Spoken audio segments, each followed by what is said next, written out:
नमस्कार. तुमच्यासोबत जो लग्नाचा व्लॉग मी आज शेअर करत आहे, तर त्याचाच हा एक छोटासा व्हिडिओ आहे.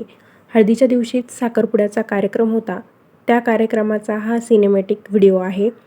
नवरदेव म्हणजे माझा दादा आहे आणि नवरी म्हणजे वहिनी. तर दादा वहिनीची जोडी तुम्हाला कशी वाटली, मला कमेंटद्वारे कळवायला विसरू नका. हा एक छोटासा सिनेमॅटिक व्हिडिओ आहे, तो तुमच्यासोबत शेअर करत आहे. तुम्ही संपूर्ण व्लॉग बघा, म्हणजे तुम्हाला लग्न कसं झालं तेही कळेल. साखरपुड्यापासून तर लग्नापर्यंत मी सर्व छोट्या-छोट्या क्लिप्स मला जेवढ्या शक्य झाल्या तेवढ्या मी काढलेल्या आहे आणि त्याच तुमच्यासोबत शेअर करत आहे. नमस्कार मंडळी, आज मी आपल्यासोबत माझ्या मावस भावाच्या लग्नाचा व्लॉग शेअर करत आहे.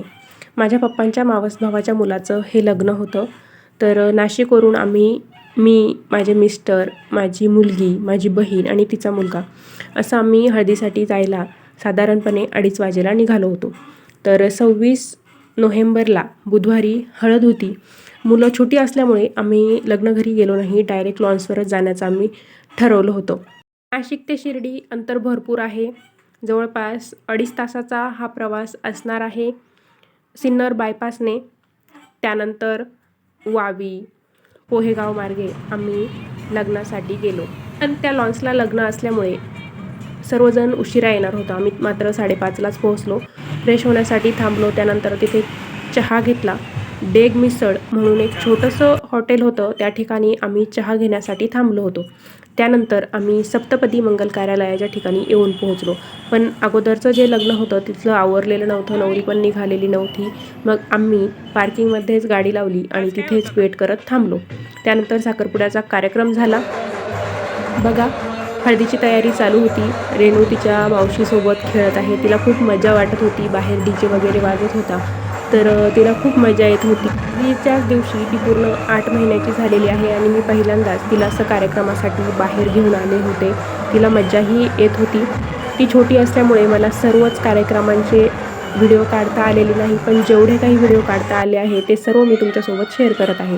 त्यानंतर हा नवरदेवाचा लहान भाऊ आहे. ती दादू मामासोबत छानपैकी डान्स करत होती, एन्जॉय करत होती.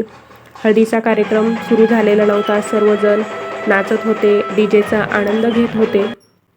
त्यानंतर आम्ही साधारणपणे 11 वाजेला कार्यक्रम आटोपून घरी जाण्यासाठी निघालो होतो. लॉन्सपासून माझ्या बहिणीचं गाव जवळ होतं. गावाकडच्या त्यांच्या घरी आम्ही मुक्काम केला. दुसऱ्या दिवशी सकाळी लवकर उठून तयारी केली. पटापट मुलांचं आवरून घेतलं, तयार झालो आणि लग्नाला जाण्यासाठी निघालो होतो. मुलं छोटी असल्यामुळे त्यांचं खाणंपिणं असतं, त्यांची चिडचिड होऊ नये त्यामुळे आम्ही लॉन्सवरती मुक्काम केला नाही, तिच्या घरी मुक्काम केला. मुलांना खाऊ पिऊ घातलं आणि पुन्हा लग्नाला येण्यासाठी निघालो. लग्नाची जी काही तयारी होती, मेकअप होता, तो आम्ही घरूनच करून घेतला होता.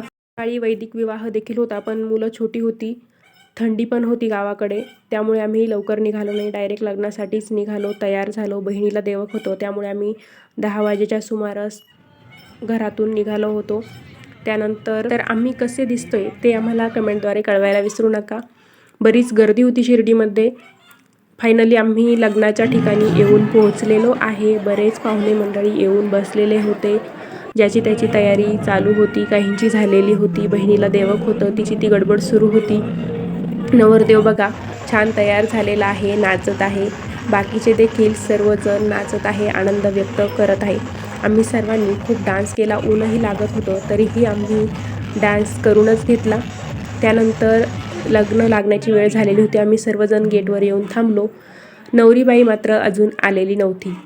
त्यानंतर नवरीबाईचं आगमन झालं आणि आम्ही गेटमधून आत लॉन्समध्ये एंट्री केली.